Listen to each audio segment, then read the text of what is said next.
All right, तो अब बात करेंगे हम इंड एस 10 को रिवाइज करेंगे और सारे क्वेश्चंस को एक साथ निपटाएंगे जल्दी से जल्दी 20 मिनट के अंदर अंदर। चलो जी।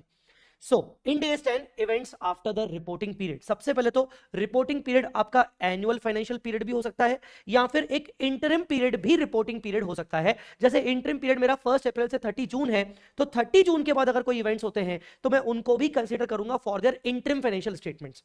अब events after the reporting period क्या होते हैं? कोई भी फेवरेबल या फिर अनफेवरेबल इवेंट्स जो रिपोर्टिंग पीरियड के बाद, मतलब अगर मेरे एग्जांपल में 30 जून के बाद या 31 मार्च के बाद अकर हो, and before the date when the financial statements are approved by board of directors. जब फाइनेंशियल स्टेटमेंट्स को एक्चुअली अप्रूव किया गया 31 मार्च के बाद, देखिए जी 31 मार्च यहां पर खत्म हुआ, ठीक है, यहां पर आपकी बैलेंस शीट तो बनी नहीं है, अब आपके फाइनल अकाउंट्स बन रहे और ये सब हो रहा है, चल रहा है, अप्रूव जाके हुए फाइनेंशियल स्टेटमेंट्स ऑडिट होने के बाद आपके इस डेट पर 15 जून, तो इस डेट से लेकर इस डेट के बीच में अगर कोई इवेंट अगर हो रहा है, चाहे फेवरेबल हो चाहे अनफेवरेबल हो, उस इवेंट के बारे में हम इस इंडेक्स में पढ़ने वाले हैं। ठीक है, अब याद रखना approved by the board of directors और मैनेजमेंट। जैसे एक एग्जांपल है, कई सारे क्वेश्चंस आपको बताए जाएंगे। Approval of board of directors या मैनेजमेंट आपको देखना है, अगर इनके अप्रूवल के बाद अगर सुपरवाइजरी बोर्ड अलग से अप्रूव कर रहा है जिसमें आउटसाइडर लोग हैं, बोर्ड ऑफ डायरेक्टर्स नहीं है, सीधी बात है, देख लेना भैया बोर्ड ऑफ डायरेक्टर्स कहां बैठे हैं। अगर वो कल को बोले सुपरवाइजरी बोर्ड जिसमें बोर्ड ऑफ डायरेक्टर्स बैठे तो वो डेट मानी जाएगी। यार ये लोग हमारे लिए इंपॉर्टेंट है, ये लोग कहां बैठे हैं, इन्होंने कब अप्रूव किया। अगर सुपरवाइजरी बोर्ड में कोई और लोग हैं, उन्होंने किसी डेट पर अप्रूव किया, नहीं इससे मतलब नहीं है। उसके बाद अप्रूव उन्होंने शेयर होल्डर लोगों ने एजीएम में अप्रूव किया, नहीं इससे मतलब नहीं है। फिर आपने फाइलिंग कब की फाइनेंशियल स्टेटमेंट्स की रेगुलेटरी बॉडी को, हमें उस डेट से मतलब नहीं है, हमें मतलब है ये लोगों ने अप्रूव कब किया। ठीक है, आई बात समझ में? तो एग्जाम्पल में भी वही कुछ लिखा हुआ है। फिर अपन बात करेंगे कि भाई दो टाइप्स के इवेंट्स होते हैं। इवेंट को क्लासिफाई किया गया दो हिस्सों में, पहला एडजस्टिंग इवेंट्स, दूसरा non adjusting events. Adjusting events मतलब हुए तो बैलेंस शीट डेट के बाद हुए, बट आप उनको बैलेंस शीट डेट में असेट्स एंड लायबिलिटीज में अकाउंटिंग एंट्री पास करके एडजस्ट करोगे। और नॉन एडजस्टिंग इवेंट मतलब जो अभी रिसेंटली बैलेंस शीट खत्म हुई है, जो रिसेंटली अभी बैलेंस शीट बन चुकी है, उसमें आप उसका एडजस्टमेंट मतलब अकाउंटिंग एंट्री पास नहीं करोगे, उसमें आप सिर्फ उनका डिस्क्लोजर दोगे। पर आप पहचानोगे कैसे कि कौन सा इवेंट एडजस्टिंग है, कौन सा इवेंट एडजस्टिंग नहीं है? अगर कोई इवेंट एडजस्टिंग है तो पता कैसे चलेगा कि क्या वो जो इवेंट हुआ है, फॉर एग्जांपल जो इवेंट हुआ है यहां कहीं बैलेंस शीट डेट के बाद, क्या उसका होना एक एविडेंस है, पहले से ही लग रहा था कि कुछ ना कुछ होगा।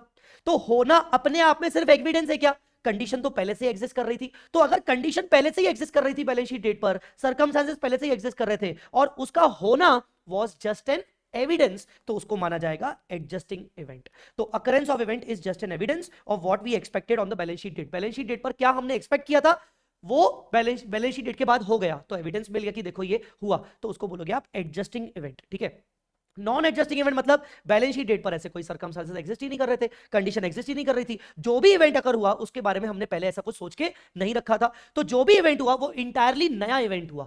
ठीक है, जब मैं क्वेश्चन डिस्कस करूंगा ना आपसे तो आपको रियलाइज होगा कि क्या बात कर रहा हूं। So those are indicative of the conditions which arose after the reporting period. Reporting period के बाद ही कंडीशन अराइज हुई है, मतलब ऐसी कंडीशंस के ऊपर इवेंट अकर हुआ है जो कंडीशन खुद अपने आप में बैलेंस शीट डेट पर एग्जिस्ट नहीं कर रही थी। ठीक है, तो ये हो गए आपके एडजस्टिंग इवेंट, ये हो गए नॉन एडजस्टिंग इवेंट। अब इसके नीचे दिए हुए सारे एग्जांपल्स को आराम से पढ़ लो क्योंकि यही इंपॉर्टेंट है, इन्हीं के ऊपर क्वेश्चन ज्यादा आएंगे। सबसे पहले अपन एडजस्टिंग की बात करते हैं। Debtors declared insolvent after long outstanding receivable. तो डेटर इंसॉल्वेंट डिक्लेयर हुआ बैलेंस शीट डेट के बाद, पर बैलेंस शीट डेट से पहले ही अंदाजा लग चुका था कि कुछ गड़बड़ है। ठीक है, settlement of litigation after balance sheet date. Litigation started before balance sheet date. Litigation court case पहले से ही स्टार्ट हो चुका था, उसका सेटलमेंट बैलेंस शीट डेट के बाद हुआ, रिजल्ट बैलेंस शीट डेट के बाद आया, पर स्टार्ट तो पहले से ही हो चुका था, मतलब कंडीशन एग्जिस्ट कर रही थी। डिटेक्शन ऑफ फ्रॉड और error after balance sheet date. Fraud पहले से ही हो चुका है पर फाइंड आउट कब हुआ? बैलेंस शीट डेट के बाद। तो फ्रॉड तो हो चुका है ना, बैलेंस शीट डेट पे कंडीशन तो एग्जिस्ट कर चुकी है, लॉस तो ऑलरेडी हो चुका है। ठीक है, asset sold before balance sheet date, consideration received after balance sheet date. उससे क्या होता है, आपने असेट तो बेच दी ना, बैलेंस शीट डेट से पहले पहले असेट बेच दी, ठीक है, रजिस्ट्री बाद में हुई, आधा कंसिडरेशन बाद में मिला, आपने पूरा पोजीशन दे दिया, आपका इंटेंशन हो गया मैं तो बेच रहा हूं, और आपने बेच भी दिया एक तरीके से, दिल दिमाग से आपने वो असेट अपने दिमाग से निकाल ली। बैलेंस शीट डेट पर एक्चुअल में अभी तक रजिस्ट्री सामने वाले के नाम पर नहीं हुई है, उससे कोई फर्क नहीं पड़ता, दिल को देखो चेहरा ना देखो, दिल है सच्चा चेहरा झूठा। सर क्या बोला? Substance over legal form. Substance क्या कहता है? असेट ऑलरेडी बिक चुकी है, ठीक है ना, लीगलिटी भले ट्रांसफर अभी नहीं हुई है। तो इसको आपने क्या माना, एडजस्टिंग इवेंट। आप बैलेंस शीट में एसेट को सेल दिखाओगे 31 मार्च को, ठीक है। आई बात समझ में कि नहीं? अगर कोई एडजस्टिंग इवेंट है तो क्या करना चाहिए, आपको रिस्पेक्टिव असेट लायबिलिटी में चेंजेस करने चाहिए by passing the journal entry. Favourable है उसके अकॉर्डिंग या अनफेवरेबल है उसके अकॉर्डिंग। आई बात समझ में?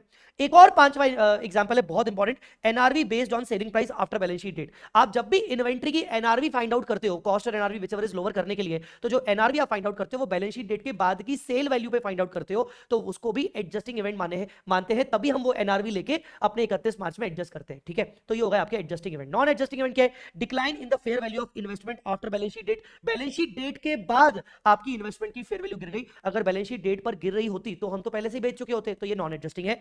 कंडीशन बैलेंस शीट डेट पर एग्जिस्ट नहीं कर रही थी, अगर कर रही होती तो हम बेच देते।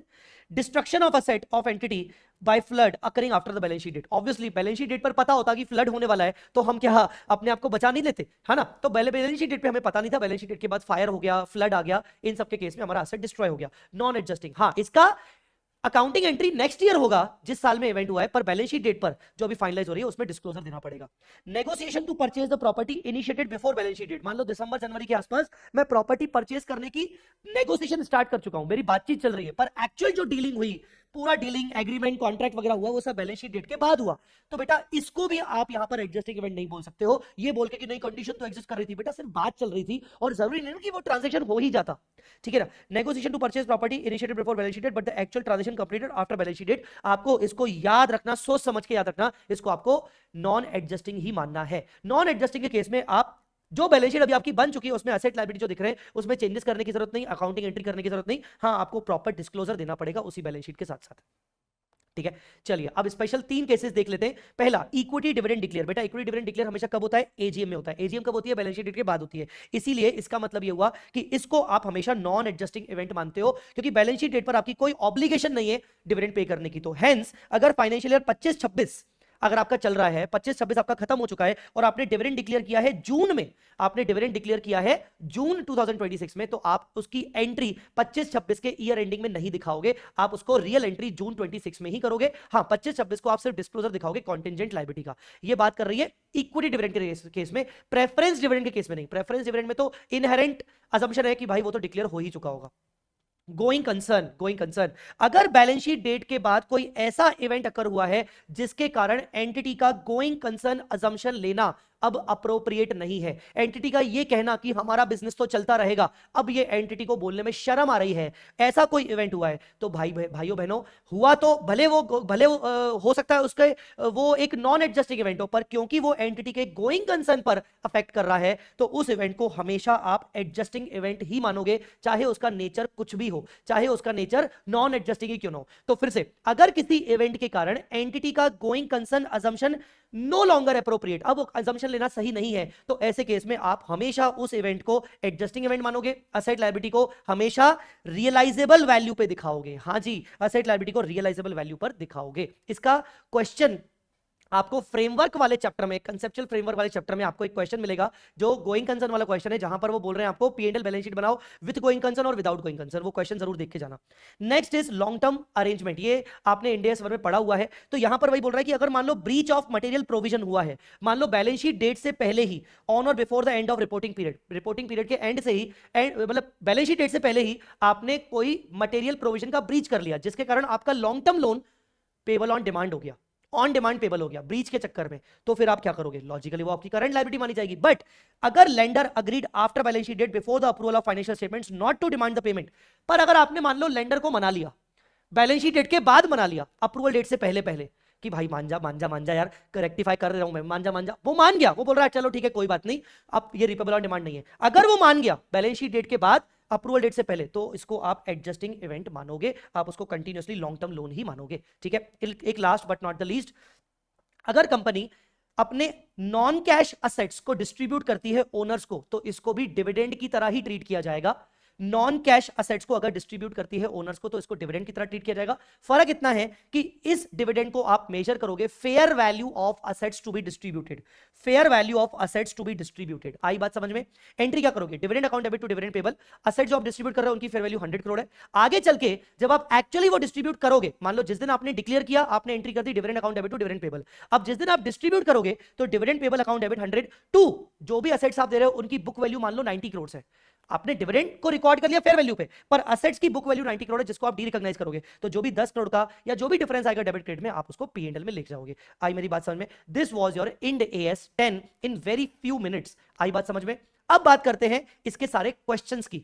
तो बच्चों मैंने तुम्हारे लिए इतना शानदार काम किया है, मैं ये पूरे नोट्स इस वीडियो के डिस्क्रिप्शन में डाल दूंगा। इस वीडियो के डिस्क्रिप्शन में आपको एक फोल्डर दिखेगा, ऑल इन वन फोल्डर, जिसमें सारे फ्री रिसोर्सेज आपको मिलेंगे, उसमें मैं इसको भी डाल दूंगा। मैंने शानदार काम तुम्हारे लिए क्या किया है, तुम्हें और कुछ करने की जरूरत नहीं है। एग्जाम के टाइम पर अगर तुम्हें ये पूरा इंड एएस 10 का क्वेश्चन बैंक करने की टाइम नहीं है, तुम सिर्फ ये शीट देख के जाना। मैंने हर एक क्वेश्चन का समरी यहां पर डाल दिया है, हर एक क्वेश्चन का समरी मैंने डाल दिया है। जो क्वेश्चन रिपीट हो रहे हैं सेम कॉन्सेप्ट पे मैंने उनको नहीं डाला है, पर हर एक आइडेंटिकल क्वेश्चन का समरी मैंने डाल दिया है। चलो तो फिर अपन बात करते हैं। मैं अब आपको सारा का सारा क्वेश्चन बैंक करवा रहा हूं बाय वे ऑफ समरी। पहली समरी क्या बोलता है? पहली समरी ये बोलता है, वेट, पहली समरी ये बोलता है, if after approval board of directors reopens the financial statement due to major fraud. मान लो मेजर फ्रॉड के चक्कर में आपने फाइनेंशियल स्टेटमेंट्स को अप्रूव कर दिया है, बाद में पता चला कि कुछ फ्रॉड हुआ है, बोर्ड ऑफ डायरेक्टर्स ने, मैनेजमेंट ने बोला चलो ठीक है फाइनेंशियल स्टेटमेंट को रीओपन करना पड़ेगा। उन्होंने रीओपन किया, ठीक किया फाइनेंशियल स्टेटमेंट्स को और वापस से रीअप्रूव किया। ऐसे केस में जो आपकी रीअप्रूव डेट होगी उसको माना, उसको कंसीडर किया जाएगा इंड एएस 10 में। मतलब after balance sheet date and before the approval of before the reapproval of financial statement, so reapproval date को कंसीडर किया जाएगा। आई मेरी बात समझ में? रीअप्रूवल डेट को कंसीडर किया जाएगा। चलो next is taking selling price of stock after balance sheet date on NRV. ये मैं आपको बता चुका हूं, जब भी आप कॉस्ट और एनआरवी व्हिचएवर इज लोअर करते हो तो बेटा आप जो एनआरवी लेते हो वो बैलेंस शीट डेट के बाद की सेल के बेसिस पर एनआरवी आइडेंटिफाई करते हो, क्योंकि इन्वेंट्री आपकी बैलेंस शीट डेट पर एग्जिस्ट कर रही थी और पता था कि ये बिकेगी। बिकी कब? बैलेंस शीट डेट के बाद, डेट ऑफ अप्रूवल से पहले। तो जो भी जिस वैल्यू पर बिकी है और आपने जो वैल्यू कंसीडर की है एज एन एनआरवी, वो आपका एक एडजस्टिंग इवेंट है। और यही रीजन है कि आप बैलेंस शीट डेट पर इन्वेंट्री को कॉस्ट और एनआरवी व्हिचएवर इज लोअर पर एडजस्ट करते हो। तो एनआरवी के जितने भी क्वेश्चंस आए याद रखना वो आपके एडजस्टिंग इवेंट के होंगे। पर हां इसमें अभी एक और सस्पेंस है, नीचे आपको पता चलेगा। Next, machine purchased and installed and ready for use before balance sheet date. Purchase कर ली, इंस्टॉल कर ली, रेडी फॉर यूज है, मैं यूज करूं ना करूं पर रेडी फॉर यूज है, बैलेंस शीट डेट से पहले सब हो चुका है। पर इनवॉइस आपको बैलेंस शीट डेट के बाद आया है, की फर्क पैदा है, इसको एडजस्टिंग इवेंट ही मानोगे। अगेन वही, दिल को देखो चेहरा ना देखो, दिल है सच्चा चेहरा झूठा। दिल मतलब सच्चाई, चेहरा मतलब लीगलिटी। अरे इनवॉइस कब आया? वो लीगलिटी से मतलब नहीं है, सच्चाई क्या है? मशीन परचेज हो चुकी है, इंस्टॉल हो चुकी है, रेडी फॉर यूज है, ठीक है, एडजस्टिंग इवेंट मानेंगे। Next is fire occurred. अगर बैलेंस शीट डेट के बाद आग लगी है, अंदर नहीं फैक्ट्री में, अगर आग लगी है बैलेंस शीट डेट के बाद और आपको अमाउंट भी पार्शियली रिकवर हो चुका है इंश्योरेंस कंपनी से, तो ऑब्वियसली आप इसको नॉन एडजस्टिंग इवेंट मानोगे, बिकॉज यहां पर आपका गोइंग कंसर्न अजम्पशन लेना अप्रोप्रिएट है आज भी, क्योंकि आपको इंश्योरेंस क्लेम मिल रहा है। पर यहीं पर अगर आपको इंश्योरेंस क्लेम नहीं मिल रहा है और आपका हैवी लॉस हुआ है और आपका बिजनेस अफेक्ट हो रहा है, तो आपके लिए वो गोइंग कंसर्न अजम्पशन लेना अप्रोप्रिएट नहीं है, फिर आप उसको एडजस्टिंग मानोगे, ठीक है। चलिए ये भी हो गया। Next, fire occurred and it affect NRV of the stock. जो मैंने आपको बोला सस्पेंस है, एनआरवी वाले पॉइंट्स को तो आपको ठीक है मानना है हमेशा एडजस्टिंग। और यहां पर भी आप देख लीजिए क्या हो रहा है। If fire occurred after balance sheet date and due to the fire NRV is reduced। जैसे मान लीजिए मेरी इन्वेंट्री की कॉस्ट 8 लाख रुपए की बैलेंस शीट डेट से पहले खरीद ली थी, बैलेंस शीट डेट के बाद पर अभी फायर हुई नहीं है, मेरी इन्वेंट्री 9.6 लाख में बिक रही थी, ठीक है ना। फिर फायर हुई, फायर होने के बाद कुछ इन्वेंट्री एक्चुअल में मेरी इन्वेंट्री बिकी, कुछ इन्वेंट्री बिकी 9 लाख में, मतलब कुछ इन्वेंट्री बिकी 9.6 में, कुछ इन्वेंट्री बिकी 9 लाख में। तो मुझे कौन सी वाली एनआरवी लेनी चाहिए? मुझे एनआरवी लेनी चाहिए ये वाली। तो क्या लिखा है? Fire occurred after balance sheet date and due to fire NRV is reduced since fire event is a non-adjusting event and NRV shall be considered before the fire। देखो अब क्या है, फायर कौन सा इवेंट है? Non adjusting. पर जो NRV है वो कौन सा इवेंट है? वो कौन सा इवेंट है? एडजस्टिंग। तो आपको ये वाला NRV लेना है, मतलब फायर होने से पहले जो NRV अवेलेबल थी आपको वो लेना है। Consider cost 8 lakh, NRV 9.6 which ever is lower. आया समझ में? मतलब अगर मान लो यहां 7 भी हो जाता तो मैं ये नहीं कर सकता कि 8 और 7 विचएवर इज लोअर। आगे नेक्स्ट ईयर में मैं उसका एडजस्टमेंट करता रहूंगा, पर पॉइंट ये कि मैं एनआरवी लूंगा 9.6 और मेरी इन्वेंट्री आज 8 पे ही चलती रहेगी। मुझे एनआरवी फायर से पहले वाली लेनी है। ये क्वेश्चन बहुत इंपॉर्टेंट है, क्वेश्चन नंबर 207 है मेरे क्वेश्चन बैंक का।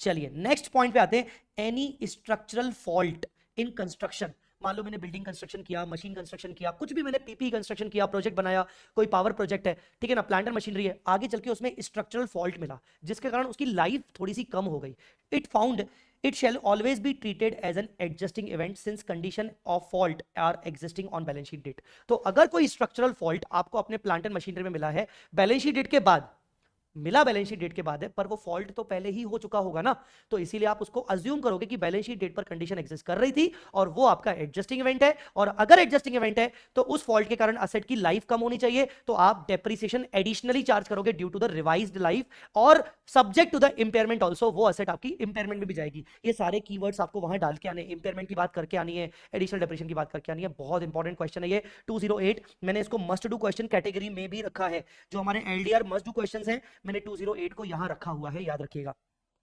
एक और क्वेश्चन है 208 का ही सेकंड पॉइंट है, ठीक है ना, ये पॉइंट तो हो गया। एक और पॉइंट है, any damage to the inventory after balance sheet date due to the seepage of water. Water seepage होता है ना, वाटर सीपेज मतलब आप समझ रहे होगे, ठीक है ना, तो found after balance sheet date, तो क्या हुआ, वाटर सीपेज हो रहा था और वाटर सीपेज के कारण आपकी इन्वेंट्री को डैमेज हुआ। अब डैमेज भी कब हुआ, डैमेज भी आपका बैलेंस शीट डेट के बाद हुआ, मतलब as on balance sheet date आपकी इन्वेंट्री चकाचक थी, परफेक्ट थी as on balance sheet date, पर बैलेंस शीट डेट के बाद आपकी इन्वेंट्री को डैमेज हुआ due to the water seepage, और वाटर सीपेज भी आपको बैलेंस शीट डेट के बाद ही समझ में आया, तो इसको आप क्या मानोगे, नॉन एडजस्टिंग इवेंट। पर अगर water seepage balance sheet date से पहले ही चल रहा था, तो इसका मतलब इन्वेंट्री भी डैमेज बैलेंस शीट डेट से पहले ही हो चुकी होगी, फिर उस केस में आप उसको एडजस्टिंग मानोगे। तो आपको ये देखना है कि वाटर सीपेज कब से चल रहा था, वाटर सीपेज 31 मार्च से पहले चल रहा था कि 31 मार्च के बाद। 31 मार्च से पहले ही वाटर सीपेज चल रहा था, तो चांसेस है कि इन्वेंट्री भी कहीं ना कहीं पहले से ही डैमेज हो चुकी है, तो फिर एडजस्टिंग मानेंगे, otherwise non adjusting. Because on balance sheet date यहां पर इस केस में inventory was in good condition, आपकी बैलेंस शीट डेट पर इन्वेंट्री गुड कंडीशन में थी as per this question number 208, जिसको मैंने मस्ट डू में भी डाला है, पर क्वेश्चन में कंडीशन वो चेंज कर सकता है, ठीक है। Next, dividend declared after balance sheet date on preference share is an adjusting event. घिसी पिटी बात है, आपको सबको पता है, preference dividend actually cumulative nature के होते हैं, तो भले आपने बैलेंस शीट डेट के बाद डिक्लेयर किया, पर आप उसको हमेशा एडजस्टिंग इवेंट ही मानोगे, ठीक है। Next is tax demand notice received after balance sheet date. आती है ना यार, मतलब प्रीवियस ईयर की टैक्स डिमांड हमें अभी आई for charging higher rate of excise duty. हमने क्या किया, हमने एक्साइज ड्यूटी का लोअर रेट के हिसाब से लास्ट ईयर में जो गुड्स मैन्युफैक्चर किए थे उनके ऊपर लोअर रेट के हिसाब से हमारा एक इंटरप्रिटेशन था, हमने वो पे कर दिया। गुड्स कब मैन्युफैक्चर हुए, लास्ट ईयर में, इसका मतलब बैलेंस शीट डेट पर कंडीशन एग्जिस्ट कर रही है, मैन्युफैक्चरिंग तो ऑलरेडी हो चुकी है, और एक्साइज ड्यूटी हमेशा मैन्युफैक्चरिंग के हिसाब से लगती है, तो मैन्युफैक्चरिंग तो ऑलवेज हो चुकी है। तो अगर मान लो पहले से ही गुड्स मैन्युफैक्चरिंग हो रखे हैं, उस टाइम के जिस टाइम पे वो रेट हायर लगना चाहिए था पर आपने लोअर कर दिया, तो ये एक एडजस्टिंग इवेंट है। आपको एक्सेस प्रोविजन ऑफ टैक्स का एक्सेस टैक्स प्रोविजन का बनाना पड़ेगा, अकाउंटिंग एंट्री करना पड़ेगा, बिकॉज गुड्स आपके ऑलरेडी मैन्युफैक्चर्ड है। क्वेश्चन नंबर 204 का पॉइंट है, 214 का पॉइंट है, बहुत इंपॉर्टेंट है। Next is duty drawback. Duty drawback क्या बोल रहा है, duty drawback receivable on filing of application after balance sheet date is a contingent asset.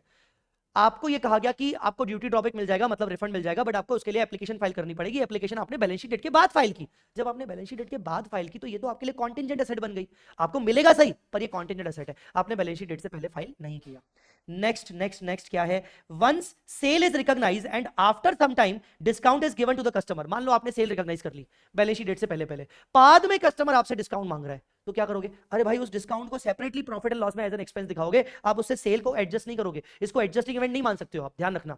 और ये बहुत बेसिक सी बात है, 11 12 क्लासेस आपको समझाते हुए आ रहे हैं आपके टीचर लोग शुरू से।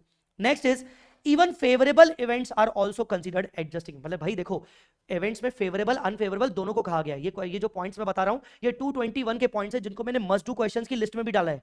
221 वाला क्वेश्चन है जिसको मैंने मस्ट डू क्वेश्चंस में डाला है। तो फेवरेबल इवेंट्स को भी कंसीडर किया जाएगा एडजस्टिंग में, और असेट लायबिलिटी को फेवरेबल बेसिस पे भी एडजस्ट किया जाएगा। Last, restructuring announced after balance sheet date is non adjusting event. Same question, अगर आप कोई रीस्ट्रक्चरिंग अनाउंस करते हो, इंटरनल रिकंस्ट्रक्शन करते हो, अपनी कंपनी का रीस्ट्रक्चरिंग अनाउंस करते हो बैलेंस शीट डेट के बाद, तो वो एक नॉन एडजस्टिंग इवेंट होगा। कौन सा इवेंट होगा, नॉन एडजस्टिंग इवेंट, क्योंकि बैलेंस शीट डेट के बाद अनाउंस हुआ है। बस इसमें एक क्वेश्चन मिसिंग है 222। क्वेश्चन बैंक में हमारे पास एक लास्ट क्वेश्चन मैंने ऐड किया था लास्ट में, क्वेश्चन नंबर 222 मई 23 में आया था, उसको भी मैंने मस्ट डू क्वेश्चंस लिस्ट में डाला रखा है।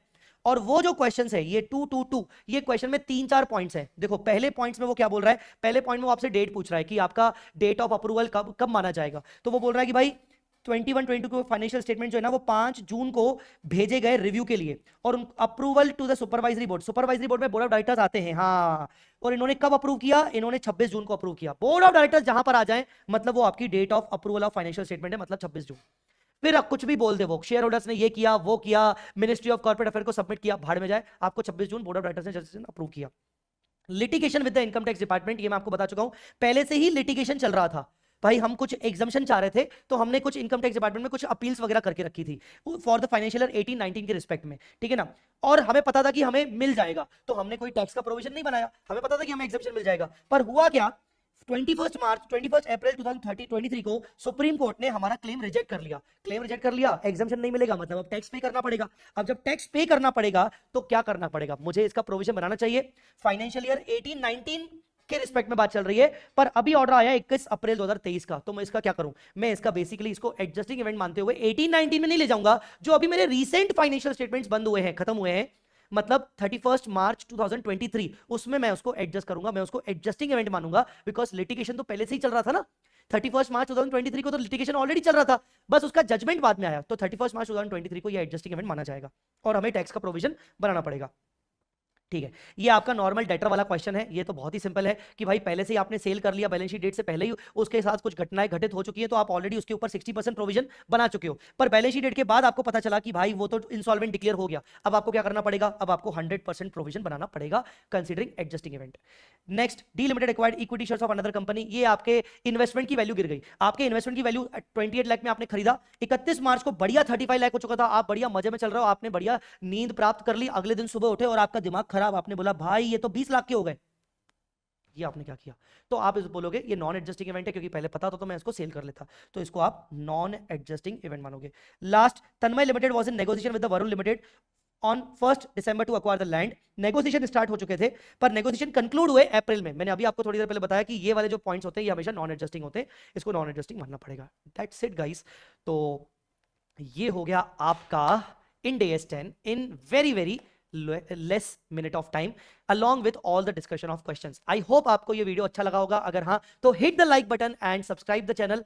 बहुत सारा वीडियो कंटेंट इस तरीके का आपको आने वाला है जो आपको एग्जाम में हेल्प करेगा। आप कौन सा चाहते हो टॉपिक मुझसे चाहिए वो मैं उससे आपको बता दूंगा, ठीक है। और भी अगर कोई आपको प्रॉब्लम्स आ रही है FR को डील करते वक्त तो मुझे जरूर बताइएगा, I will definitely try to help you out. Thanks a lot guys, take care, bye bye, जय माता दी।